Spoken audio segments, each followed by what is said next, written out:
I fell into it in a way. So as a kid, I'd always go out delivering leaflets and supporting the local council elections, and I really enjoyed it. And I always saw the posters and thought, oh, I want my name on a poster. What happened was, when I was living in the city centre, I found myself moaning about the state of the litter bins overflowing. The canal was filthy. People parking the cars in cycle lanes. The little things that actually you get to see and get on your nerves every day. And when I was complaining to the council at the time, not a lot was happening. So I actually thought, you know what, I might as well do it myself. So that's how I got involved in local politics. And then just sort of managed to develop the role as I went on from 2011 when I was elected for Burnage in South Manchester. Well, if we go back, so I actually got discharged from the Air Force in 1997 for being gay. So I was kicked out and I could have gone to prison then because it wasn't legalised until the 12th of January 2000. So up until 1997, I was living a complete lie and having to hide who I was. I grew up knowing that I was gay, but I didn't want to be gay. I also wanted to get married and I wanted to have children.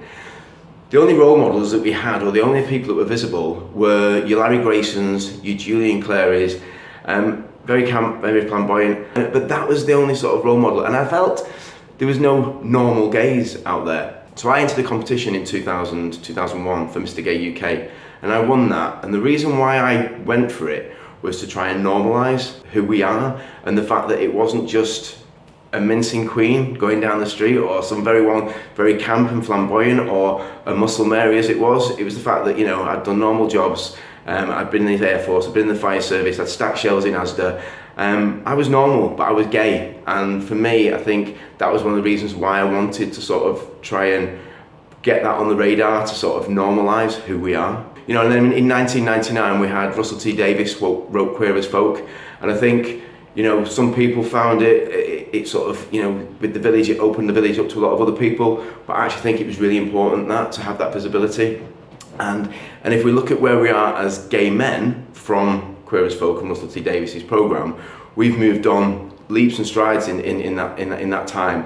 And I think that we still need to sort of fight for that same equality for our trans siblings, our non-binary siblings and our gender fluid siblings, to make sure that we give them better space and also to let them be themselves.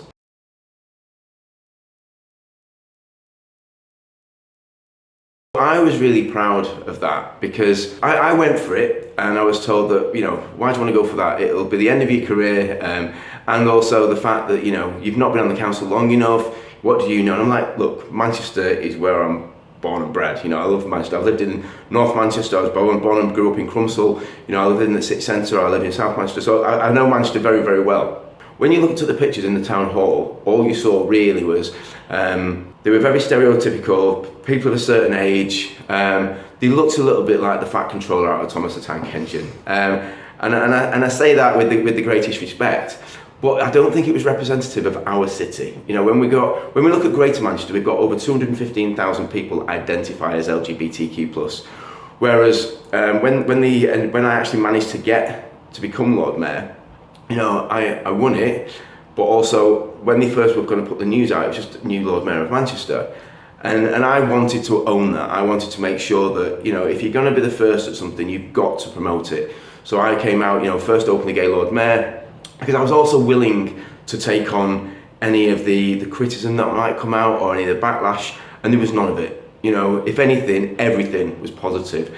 Because what I didn't want was someone like the Daily Mail or the Sunday Mail to come out and go, new Lord Mayor of Manchester, gay, porn, shock, horror. There is no porn out there, but that's the story they would have run with. And I was willing to do that, and also to try and lead that for people and to make it, since then we've had gay Lord Mayors across the country now. And I'm really proud because when I mentioned earlier about in 2001, I was, won Mr. Gay UK. I walked the Manchester Pride parade route in a pair of hot pants and a sash.